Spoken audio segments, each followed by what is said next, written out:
clad in white sleeves to slim shoulders, partially hidden by light brown and gold-streaked hair, past a graceful neck and slightly pointed but stubborn chin, with its slight indent, to a face that, God damn. Deliberately, he eased back in his office chair, careful to control all the muscles in his face. He forced himself to maintain the cold, aloof expression that he'd adopted and mastered 15 years ago as a defense. But inside, lust slammed into him like a hurricane, intent on leveling every structure in its path. And right now, he was the only thing remaining. And, Christ, he was shaking right down to his foundation. Thickly lashed silver eyes that gleamed with barely suppressed anger, striking cheekbones that lent a bold strength to otherwise ethereal features, a gently sloped nose, and a mouth that had him gripping the arms of his chair like they were the last lifeboat that kept him from drowning. Thing was, he wanted to leap from the safety of the raft and dive into that wide, full-lipped mouth. Teach it what it was created for. Show it how it could give both of them the filthiest of pleasures. His heartbeat echoed its thundering rhythm in his cock, pounding out a need that ricocheted through him. Unsettled by his visceral reaction to this stranger, a stranger who had barged into his corporate office uninvited, he narrowed his eyes on her, allowing the corners of his mouth to curl in a derisive snarl. Haley heaved a sigh. "Joshua, let me introduce you to Sophie Armstrong," she said, a thick coat of resignation painting her words. "I don't know a Sophie Armstrong," he stated coldly to his assistant, although he didn't remove his gaze from the woman in front of him. Maybe some instinctual part of him recognized that she was the biggest threat in the room, a threat to his schedule, his carefully laid out day, his control.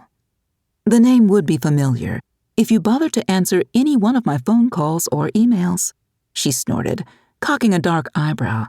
"I've been trying to contact you, Mr. Lowell, and you've ducked and dodged every attempt." He frowned. Yes, he'd been busier than usual lately, but he would have remembered if she'd reached out to him. I've never ducked or dodged anyone. Not even when he desperately longed to. Especially someone who doesn't have enough manners or sense to not force herself into a place of business where she wasn't invited or wanted without an appointment. Now that you're here, you have exactly 30 seconds, 29 more seconds than I would give anyone else, to explain what the hell you're talking about. Others would have, had, recoiled and backed down from the hard, ice-cold fury in his voice. But Sophie Armstrong didn't even flinch. Instead, she met his glare with one of her own. A quick silver flash of surprise flickered within him. He wasn't arrogant, but he also acknowledged his appeal to the opposite sex.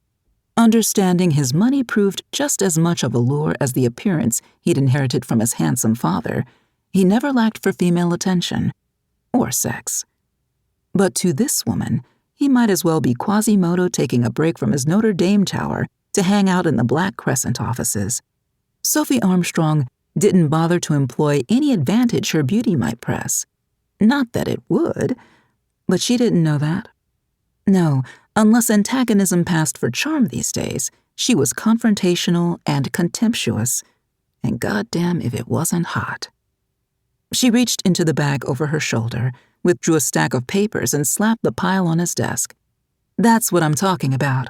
All the emails I've sent you, and I can pull out my phone and scroll through and play every voicemail, there are 15 of them, all asking you to reply in a timely manner. Apparently, your idea of timely and mine don't coincide because I'm in at least a couple of days, and yours apparently runs along the line of seasons in Narnia." The snort slipped from him before he could contain it. He shouldn't be amused, and he certainly shouldn't let her see it.